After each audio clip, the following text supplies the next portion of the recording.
તો બીજા બધાને એમ ના સમજાવાય કે જે વસ્તુ લાલ રંગની હોય તેને ન અડાય. જો એમ કહીએ તો તે લાલ રંગના હીરા માણેકને પણ નહીં અડે. તેને કોલસા અને હીરા વચ્ચેનો ભેદ સમજાવવો પડે. હવેનું વાતાવરણ ખરાબ છે એ વાત સાચી કે કેટલી નાની દીકરીઓ યુવતીઓ બળાત્કારનો ભોગ બને છે. છેડતી કે કોમેન્ટની તો વાત જ જવા દો. તેનો અનુભવ તો વધતે ઓછે અંશે દરેક સ્ત્રીને થયો જ હશે. પણ આ ખરાબ વાતાવરણ સુધારવાને બદલે, દૂષણોને રોકવાને બદલે સ્ત્રીઓને મર્યાદામાં બાંધી દેવી યોગ્ય છે? છોકરીઓને ભણવાનું બંધ કરાવવાને બદલે સ્કૂલ કોલેજની આસપાસ થતા ન્યુસન્સ વિરુદ્ધ પોલીસ ફરિયાદ ન કરી શકાય? હવે તો સ્ત્રીઓ માટે 108 અભયન સેવા પણ કાર્યરત છે. તેની મદદ ન લઈ શકાય? શિક્ષણ રોકીને દીકરીઓની પ્રગતિ રોકવાનો શું મતલબ? તેના બદલે આવા તત્વોથી જાતને બચાવતા ન શીખવી શકાય? હવે સ્ત્રીઓએ પોતાના રક્ષણ માટે સજાગ રહેવું પડશે. સમાજમાં જાગૃતિ લાવવી હોય તો સ્ત્રીઓને સ્વતંત્રતા આપવી જોઈએ કે જેથી આવા તત્વો સામે પોતાનું રક્ષણ કરી શકે. ઘરના વડીલોએ એ વાત યાદ રાખવી જોઈએ કે તેઓ સ્ત્રીઓના વડીલ છે, માલિક નથી. દીકરીઓનું રક્ષણ કરવું તે તેમની ચિંતા અને જવાબદારી છે, પણ એ માટે તેમને બાંધી રાખવી યોગ્ય નથી.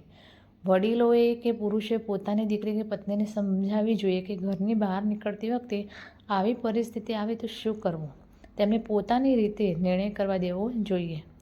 પરંતુ આ એક વાત મને ક્યારેય નથી સમજાતી કે છેડતી પુરુષ કરે છે અને બાંધવામાં સ્ત્રીને આવે છે. જે ઘરમાં દીકરો અને દીકરી બંને હશે તે ઘરમાં દીકરી માટે કડક કાયદા હશે જ ને.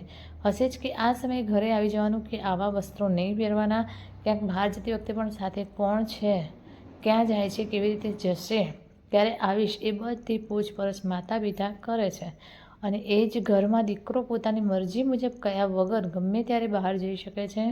પતિ પોતાની પત્નીને કામના સ્થળે પુરુષોથી દૂર રહેવાનું કહે છે અને એ જ પતિ પોતાની સાથે સ્ત્રી કર્મચારી સાથે સહેજતાથી વાતચીત કરે છે, મેસેજ કરે છે. ખરેખર તો દીકરીઓને બાંધવાને બદલે દીકરાઓને સમજાવવાની જરૂર છે. ગુનો કરે છે તેની સામે આંખ આડા કાન અને જેના પર વીતે છે તેને કેદની સજા.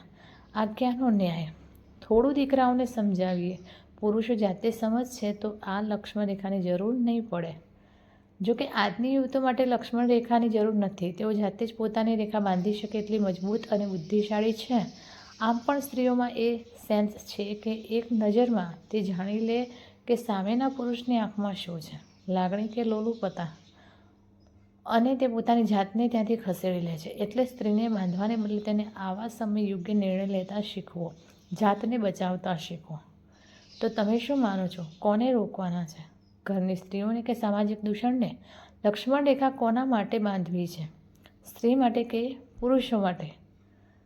તો મિત્રો, આ કહાની તમને કેવી લાગી તે કોમેન્ટ કરીને જરૂર જણાવશો. અને વિડીયો પસંદ આવ્યો હોય તો લાઈક અને શેર કરજો, તથા ચેનલ પર નવા હોય તો ચેનલને સબસ્ક્રાઈબ જરૂરથી કરજો. ફરી મળીશું એક આવા નવા જ વિડીયો સાથેની વાર્તા સાથે. ત્યાં સુધી નમસ્તે, જય માતાજી, જય શ્રી કૃષ્ણ, હર હર મહાદેવ.